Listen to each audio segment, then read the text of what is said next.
Hello, I'm John McNamara. I'm the Information Architect for IBM Messaging, and today I am with a number of legends from MQ development and outreach.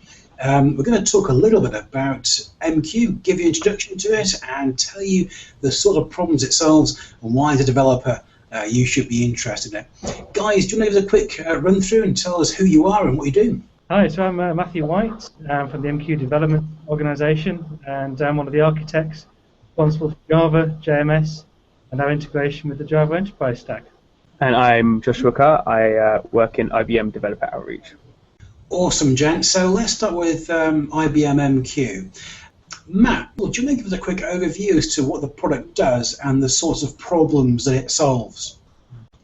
Okay, so MQ is as relevant today as it was when it was invented quite a few years ago. Its main aim is to get data from application A to application B, but to do it in a way that's really assured and gives you a very high level of reliability. If that data is your bank account information or some other trade that you're betting your pension fund on, you really want to know that it's actually got to where it's supposed to get to. Awesome. So if I was a developer, why would I be particularly interested in IBM MQ? So from a development perspective, we follow some of the standards. So if you're interested in the Java messaging standard, we now have the latest JMS2 standard there. So from a development perspective, with all the good latest standard, and I've got a good quality, reliable product you can use to implement your solution with the best reliability you can get.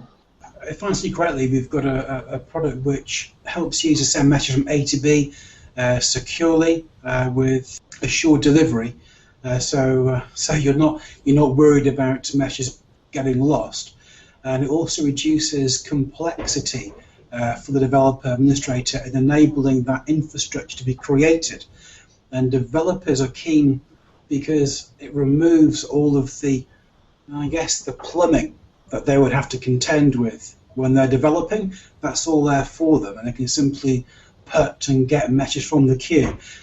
Yeah, well, obviously we're promoting the product here and saying that it's excellent. But once we have our hands on it, where would I start off? Where would be the first place that I should go to get all the information to make sure that I'm keeping up with the rest of the team that are also using the product? Okay, so there's probably quite a variety of places you can go depending on what you're looking for. So IBM now has the new Knowledge Center, all IBM information, not just MQ, but all products, and that has all MQ versions going back for quite some time. So that's your main source of reference implementation.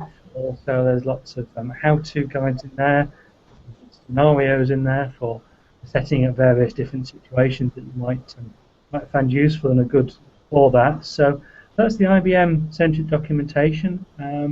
There's the IBM messaging communities on, I think, Google Plus, and MQ Dev is probably a good place to go for IBM-hosted information as well.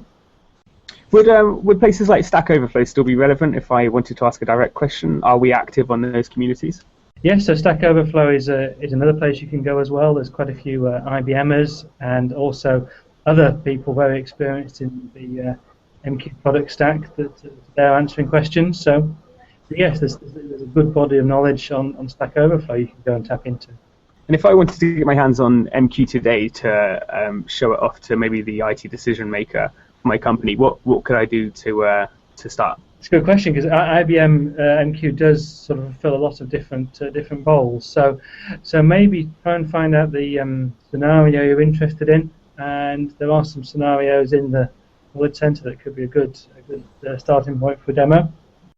Excellent, thanks. I know that MQ Lite, there's a service in Bluemix, which is IBM's platform as a service as well. So that would be a great place to start, because that's free for developers to sign up to.